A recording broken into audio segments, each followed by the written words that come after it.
Gustavo Petro, guerrillero castrochavista malandro asesino. No, nada de eso. A Petro le han caído muchas críticas absurdas y noticias falsas. Que asesinó gente en el Palacio de Justicia, cuando ni siquiera estuvo en la toma del palacio. Que cómo es posible que un político de izquierda se compre unos Ferragamo. Como si el tipo tuviera que andar en harapos por ser de izquierda. Que son mejores los Crocs. Que fue guerrillero y que por haberlo sido es un asesino y torturador, cuando jamás se le han probado esos delitos. Que quiere obligar a todos los colegios a darles dosis mínima a los niños. Ajá. Y sobre todo que quiere convertir a Colombia en Venezuela, cuando eso es solo una estrategia que se inventaron para asustar a la gente. Todos esos son cuentos chimbos que lo único que quieren es embolatar el debate. Pero eso no significa que Petro sea perfecto. Ahora pues el candidato que va a salvar a Colombia, o el Moisés, como él mismo se presenta. ¿Lo que sigue ser Dios o qué? Aquí les traemos algunas razones reales de peso para que no voten por él. Pero antes vayamos con una notica biográfica. Petro ha sido miembro del ala política del M19, personero de Zipaquirá, concejal, representante a la Cámara, senador y alcalde de Bogotá. Un tipo recorrido, experimentado, visionario, que conoce el país, pero con unos cuantos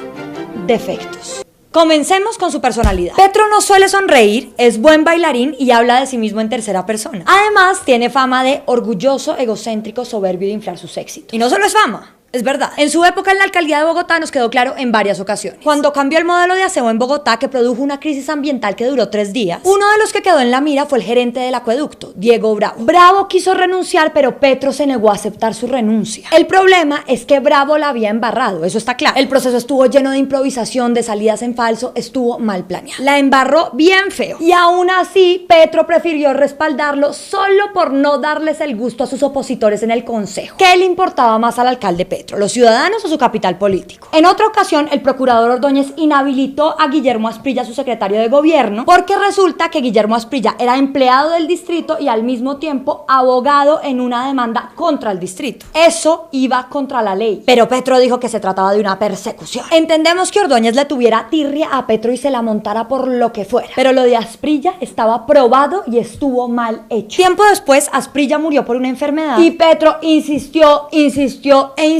hasta decir que el procurador había llevado a la muerte a Asprilla. Ay, por favor, eso no tiene ningún sentido. Es la muestra perfecta de alguien que prefiere tener la razón a cualquier precio antes que aceptar un error. Una muestra de soberbia. A lo que le sumamos una muestra de su individualismo radical. Yo.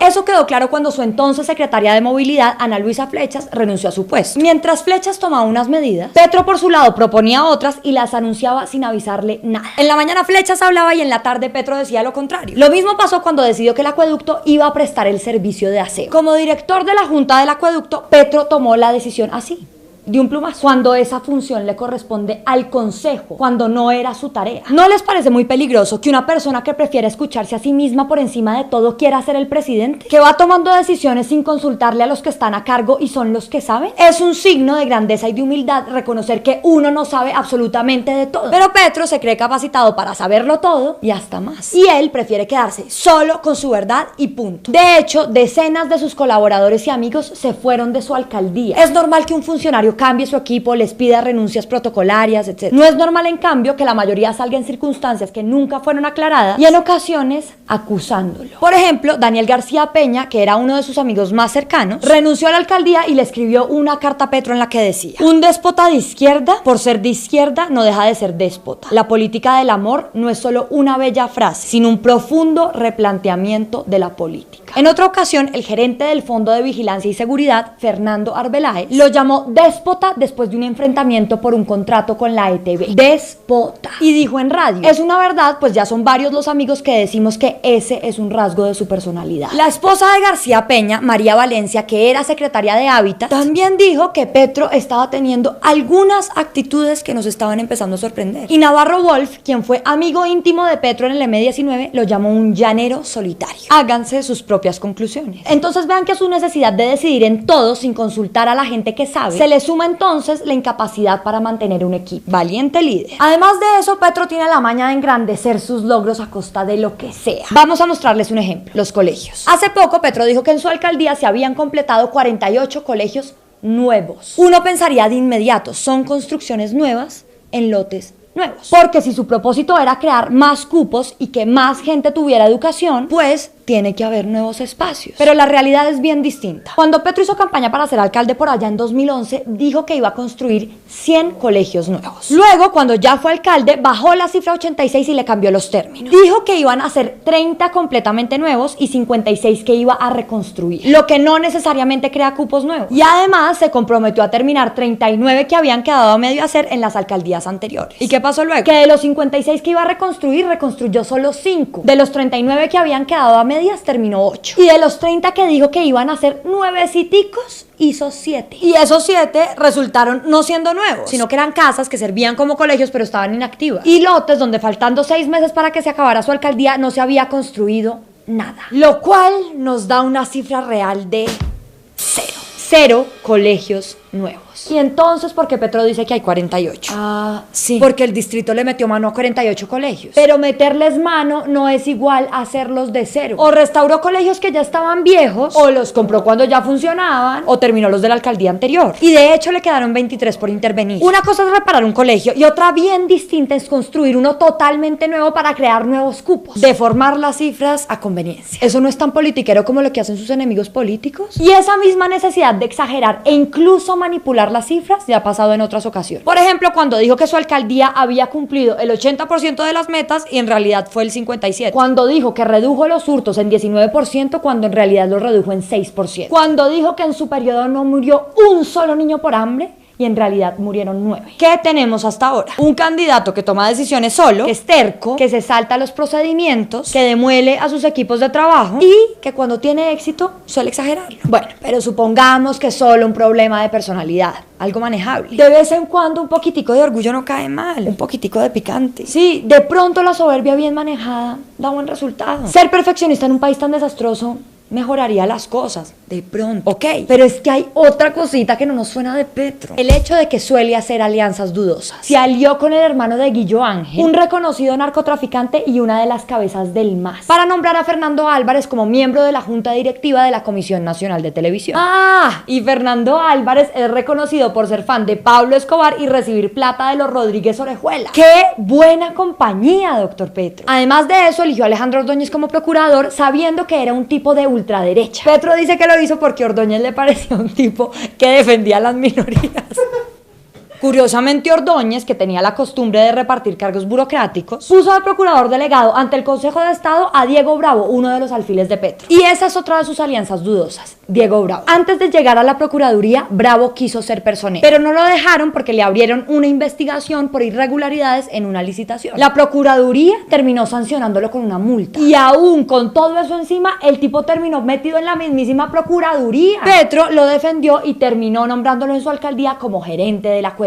Además de su personalidad y de sus alianzas, tiene un tercer problema: sus fallas para gerenciar. Uno de sus primeros actos como alcalde fue prorrogar los contratos de Transmilenio entre 2012 y 2013, con los mismos operadores privados escogidos a dedo y con los mismos términos. Casi al mismo tiempo, Petro decidió hacer algo más con Transmilenio: bajar los pasajes para los más pobres. Y se juntó la mecha con el fuego. Resulta que Petro no planeó cómo cubrir el hueco que producirían esas pérdidas. Y en los contratos que había prorrogado tampoco cambió nada para que eso no sucediera. Entonces la Secretaría de Hacienda terminó dándole dinero a Transmilenio durante 3 años seguidos para que tapara ese hueco, y ese dinero lo sacó de nuestros impuestos. Tan mal hecha estuvo su estrategia que la plata del impuesto predial, que debería servir para invertir en la ciudad, la terminaron usando para reponerle las pérdidas millonarias a los operadores. Cualquier economista se habría dado cuenta a tiempo de ese desastre, y cualquier visionario se habría dado cuenta también del futuro del SITP. Vean, en la alcaldía de Samuel Moreno firmaron esos contratos para implementar ese sistema de transporte. Cuando Petro llegó a la alcaldía, el consejo le advirtió que ese plan tenía muchos problemas serios. Las calles estaban en mal estado, no cumplía las necesidades de la ciudad, la gente no tenía ni idea de cómo coger esos buses y ciertas tarjetas no servían. Si había todos estos problemas,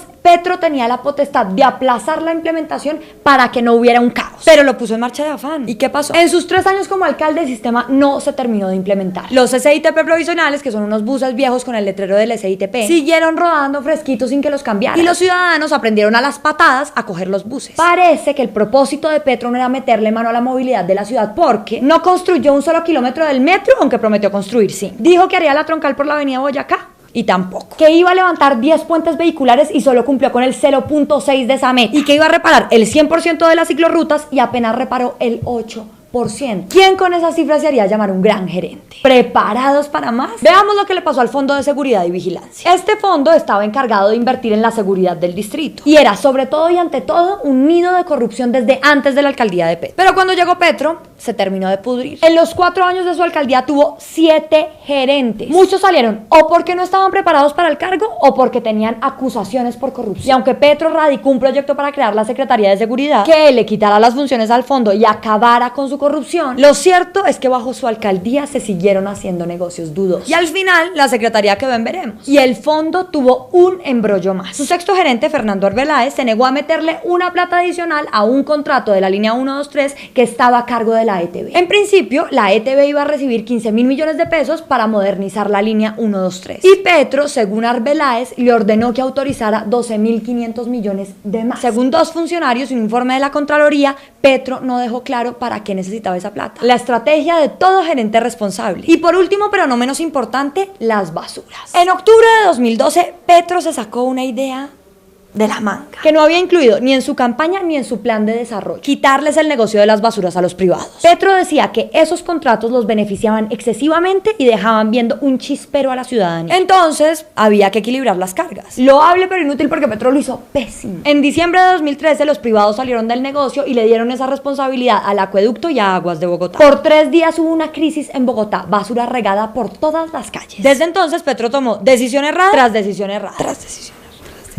Primero importó 170 camiones usados, de los cuales se utilizaron 70 que estaban pésimos y el resto se quedó parqueado en Cartagena. Y segundo, después de haber cacareado por días que les iba a quitar el negocio a las mafias privadas, volvió a reunirse con esas mafias privadas para pedirles ayuda. Al final, algunos de esos contratos terminaron en manos de los mismos que los tenían, mientras el distrito quedaba encartado sin saber qué hacía con lo que ya había planeado. Terminó siendo peor la cura que la enfermedad. Todas esas fallas no nos dan un buen precedente, menos aún cuando Petro quiere ser un presidente que va a cambiarlo todo, absolutamente todo, con sus propuestas. Aceptémoslo de entrada: Petro tiene claros cuáles son los problemas de Colombia. Su diagnóstico es prácticamente perfecto, pero un médico que hace un diagnóstico no es necesariamente el mismo que puede operar. El primer problema es su falta de detalle. Sabemos que todos los candidatos lo tienen. Sus programas de campaña son un paquetazo de frases muy bellas, todas muy didácticas, perfectas, generales, ambiguas. Y ahí sí es difícil de sentir. Uno no pelea contra la utopía, pero entre más alta la ambición, mejor debe ser el plan. Y Petro implica unos riesgos altísimos en la ejecución, en la que ya vimos que él no es un experto. Una de sus propuestas es darles más tierra a los campesinos para crear un campo que nos saque adelante. Eso es lo que hay que hacer, lo que dice la Constitución. Pero eso requiere un nuevo catastro, una repartición equitativa de las tierras, un estudio serio y extenso de cómo va a comprar esas tierras, a quiénes, con qué métodos y bajo qué términos. Saber para qué sirven las tierras, qué se puede sembrar, cuánto tiempo se demorará la cosecha, otro poconón de procedimientos legales y sociales. Además de negociar con una oposición que lleva 84 años obstaculizando esta reforma. Si Petro no hubiera demostrado las fallas de gerencia, la falta de paciencia, la incapacidad para negociar y el afán absurdo que demostró como alcalde, no habría ningún problema. Hágale con toda. Pero Petro nos ha demostrado que no es el hombre para esas transiciones. Sus ambiciones son proporcionalmente inversas a sus capacidades para ejecutar. Y él lo sabe. Por eso propone una Asamblea Nacional Constituyente para ver si así puede aprobar sus reformas. La constituyente es patear la mesa, hacer borrón y cuenta nueva, desconocer todas las instituciones y decir: vamos a reescribir todas las reglas. Eso puede salir bien, como la Constitución del 91, pero lo más probable es que ahora salga muy mal. O la derecha vuelve a ganar como ha ganado los últimos 4 gobiernos y es la papaya para echar para atrás todos los derechos ganados en el 91 y de paso autorizar la reelección de expresidente. O Petro genera una revolución y llega con sus mayorías a la constituyente, lo que abre la puerta para que haga lo que se le venga en gana, porque ya sabemos que es un tipo con ínfulas de Mesías, soberbio y arrogante.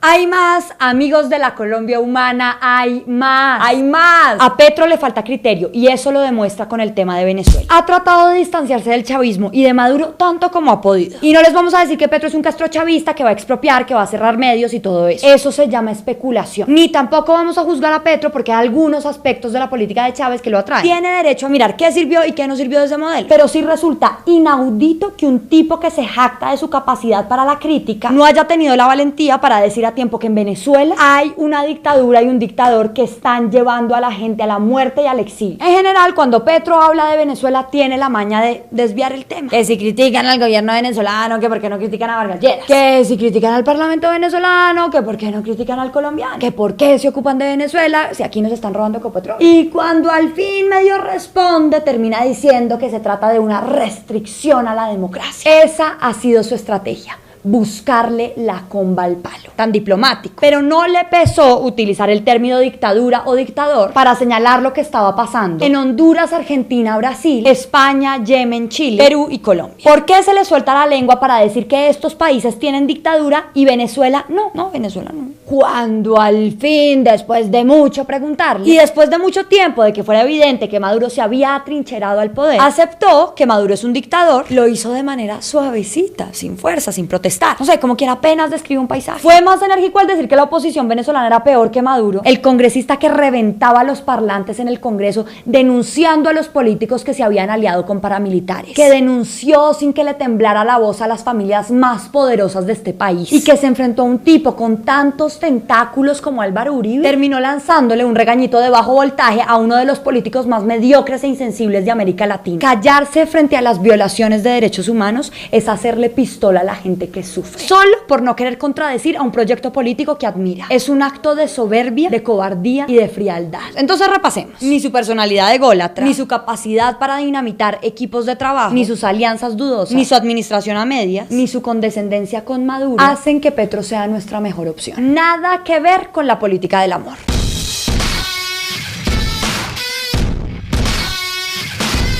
Si vieron que el sábado se creció el río Cauca y uno de los túneles del proyecto Hidroituango se toteó e hizo que se inundara el corregimiento de Puerto Valdivia, en Antioquia, y eso arrasó además con 3 puentes peatonales y la gente tuvo que salir corriendo desesperada, con miedo, y el gobernador de Antioquia, Luis Pérez, salió a decir que ya estaban resolviendo el pequeño impasse.